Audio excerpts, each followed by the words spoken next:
It's, of course, Labor Day weekend, but tourism continues to trend down here in Southern Nevada. Good evening, and thanks for joining us at 11 o'clock this Sunday. I'm Sasha Loftus. According to a Friday report from the LVCVA, hotel occupancy dropped to 76% in July. That's about a 7% drop from last year. In 2024, the Las Vegas Strip was designed to be full. Yet for 9 months, thousands of hotel rooms sat empty, costing casino giants as much as $500 per room every single day. CEOs watched revenue free fall, and emergency sales failed to fix the damage. If Vegas was always built on never-ending crowds, how did it end up with half the lights out? And can desperation save it before something bigger breaks? Las Vegas hotels were designed for crowds, for the steady thrum of guests checking in and out, for corridors humming with life at all hours. In June 2024, that expectation collided with a new reality. Strip occupancy dropped to 78.7%, a 6.5-point fall from the previous year. For properties engineered to run at 90% full, this was not a seasonal dip or a minor fluctuation. It marked a rupture in the business model, a sudden exposure of just how much the system depended on near-constant demand. Each empty room was more than a missed booking. It was lost revenue echoing through the entire building. The absence stretched beyond the beds. No one ordering room service, no one playing the slots, no lines at the buffet, no tickets sold for headliner shows. The impact was uneven. On weekends, the Strip still surged with energy. Friday and Saturday nights, occupancy reached 90.3%, nearly matching historical highs. But the rest of the week revealed the depth of the problem. Midweek occupancy rates crumbled, with some days barely reaching 70%. Towers that once relied on a steady stream of convention attendees and business travelers now stood half empty, their lights glowing over vacant hallways. According to the Las Vegas Convention and Visitors Authority, convention attendance was down 10.7%, compounding the vacancy and stripping away a crucial pillar of weekday business. Vacant rooms became silent liabilities. Even when unoccupied, they demanded cleaning, air conditioning, and maintenance. The fixed costs remained, indifferent to whether anyone was sleeping in the bed or not. For the casino giants, the numbers were unforgiving. Tens of millions in lost revenue each month with no sign of relief. Executives tracked booking dashboards as the summer slump deepened, watching revenue per available room, RevPAR, plunge 13.8% in June alone. The Strip's reputation as a sure bet for full houses and endless demand was suddenly in doubt. The weekday collapse exposed a vulnerability that weekend crowds could not mask. The engine that powered Las Vegas sputtered, revealing a system built on the assumption of perpetual motion, now forced to confront the cost of stillness. Every unoccupied hotel room on the Strip represented far more than a lost night's stay. It was a hole in the bottom line that grew wider with each passing day. Revenue analysts tracked the fallout in real time. By September 2024, Las Vegas had drawn just 28.9 million visitors year to date, a drop of 7.8% from the previous year. The math behind the crisis was relentless. For every room left empty, casinos forfeited not just the cost of the bed, but the entire ecosystem of spending that came with a guest. Industry models estimated each vacant room meant $300 to $500 in lost daily revenue, factoring in gambling, dining, shows, and fees. Multiply that by thousands of rooms sitting idle, and the losses soared into the tens of millions every month. The financial pain compounded as the months dragged on. What began in January and February as a mild softening in bookings soon became a pattern that couldn't be ignored. By March, internal forecasts flagged a persistent shortfall. Executives initially dismissed the dip as a seasonal lull, but by June, the numbers left no room for denial. Revenue per available room had tumbled 13.8% year over year, a blow that rippled through balance sheets and investor calls alike. Each month of sub-85% occupancy forced operators to confront the gap between projected and actual income. Fixed costs, utilities, maintenance, labor remained stubbornly high, indifferent to the number of guests checking in. The impact was not just theoretical. Analysts presented scenarios to leadership. If a hotel with 4,000 rooms averaged even 500 empty rooms per night, the monthly loss in potential guest spending could reach $6 million to $7.5 million. Over 9 consecutive months of visitor decline, the math became unsustainable. The Strip's largest resorts, built to thrive on volume, now faced a landscape where empty rooms drained resources and eroded confidence. The urgency intensified with each new LVCVA report as the city's visitor count fell further behind historic norms. What once seemed like a temporary dip had become a crisis with a clear price tag, driving corporate boards to demand answers and immediate action. MGM's finance team watched the numbers bleed red as the summer wore on. The company's Strip revenue, which reached $2.1 billion in the third quarter of the previous year, fell to $2 billion in 2024.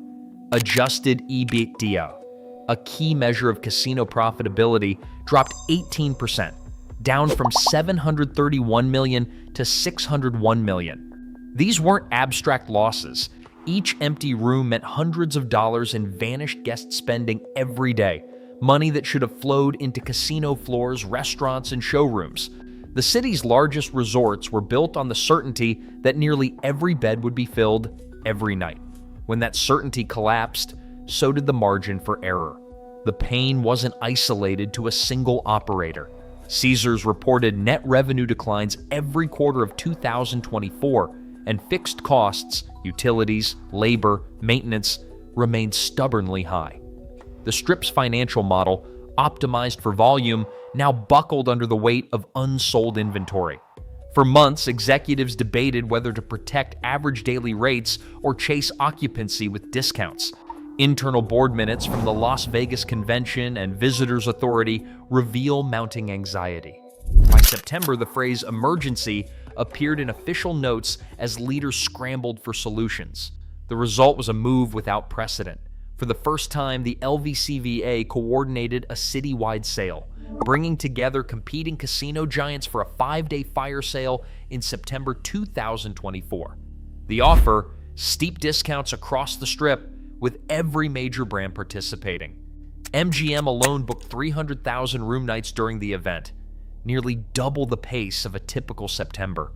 Online travel agencies lit up with last-minute deals, and booking dashboards showed a surge in volume that outpaced anything seen since the pandemic recovery.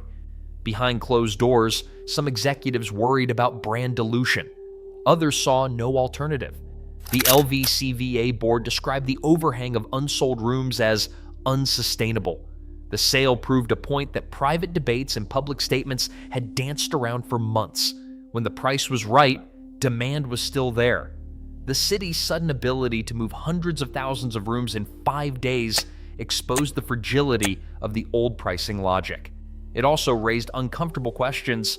If a discount could fill the hotels, what had been lost by holding the line for so long? The fire sale was more than a marketing gimmick. It was a collective admission that the Strip's pricing strategy had failed to adapt, that the pursuit of premium rates had left the city vulnerable to swift and severe downturns. The urgency of the response, the scale of the discounts, and the speed at which rooms were snapped up all revealed how tightly profit and occupancy were bound together. For MGM and its peers, the numbers told a story that could no longer be ignored. The crisis was real, the losses mounting, and the time for half measures had run out. Resorts World took a different path as the rest of the Strip scrambled to plug revenue holes with short-term discounts and emergency sales. By the summer of 2024, Resorts World's leadership had grown tired of watching potential guests turn away at the final booking screen, frustrated by mandatory resort fees and parking charges that could add over $80 a night to the bill. Instead of clinging to the old model, they made a clean break.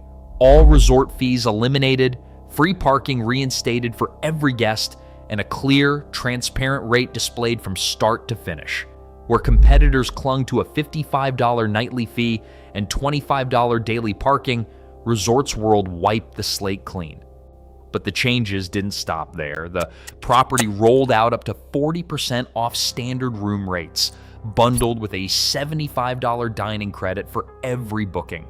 These offers weren't buried in fine print or reserved for loyalty members. They were front and center in every promotion, on booking sites and social media alike. The message was simple: no tricks, no hidden costs, just real value. The response was immediate. Internal occupancy memos from July and August recorded midweek booking rates surging past 90%, a figure that stood in stark contrast to the empty hallways haunting neighboring casinos. While the rest of the Strip struggled to fill rooms even on weekdays, Resorts World's lobbies buzzed with guests checking in, restaurants ran at full capacity on Tuesday nights, and casino floors regained the energy that had vanished elsewhere. For the first time in months, a major property was running at levels not seen since the post-pandemic boom. Management credited the turnaround to a deliberate focus on guest value. In staff meetings, executives questioned why any operator would leave money on the table for a fee everyone hated. Their stance was straightforward. A full room brings in hundreds of dollars in gaming, dining, and entertainment revenue that vanishes the moment a guest decides to book elsewhere. The strategy wasn't just about optics. It was about restoring the Strip's reputation as a place where visitors felt welcomed, not squeezed at every turn. Competitors took notice. As Resorts World's numbers climbed, pressure mounted on other CEOs to explain why their own properties remained half empty during the week. Investors and analysts began pointing to Resorts World as proof that the empty room crisis was not inevitable, but a consequence of stubborn pricing and unpopular fees. The contrast was impossible to ignore. One property thriving while others watched revenue slip away. For the first time since the downturn began, there was clear evidence that a bold, guest-first approach could fill rooms and restore the spark that made Las Vegas famous. MGM's corporate communications teams worked overtime in the summer of 2024, carefully shaping the story told to investors and the public. Clark County records show more than 1,000 rooms taken offline across major Strip properties, with renovation permits quietly filed in April and May. These closures were rarely advertised to guests or the press. Instead, they appeared as routine upgrades or maintenance, but the effect was clear. Shrinking available inventory made occupancy percentages look less dire. Behind the scenes, revenue management debated whether to pull even more rooms, weighing the optics of empty towers against the risk of admitting just how weak demand had become. On quarterly earnings calls, executives steered the conversation toward weekends, where occupancy still hovered above 90%. Detailed breakdowns of midweek softness were omitted, replaced by upbeat references to special events and citywide promotions. When pressed by analysts, leaders cited external factors: a challenging macro environment, volatile exchange rates, even the summer heat, rather than pricing or value perception. Promotional materials featured only the busiest hours, carefully cropping out empty tables and vacant hallways. Meanwhile, social media channels for major resorts restricted comments during periods of heightened criticism, muting public discussion of the weekday slump. The official narrative became one of resilience and selective optimism, even as internal dashboards told a much different story. The shock of empty rooms didn't just rattle boardrooms, it rippled through every layer of the Las Vegas economy. In December 2024, MGM furloughed 140 managers under the so-called Silent MGM 2020 initiative, a move that sent a chill through the city's workforce. The unemployment rate in Las Vegas climbed to 5.9%, the highest among major U.S. metro areas, as casinos trimmed shifts and cut hours to stem losses.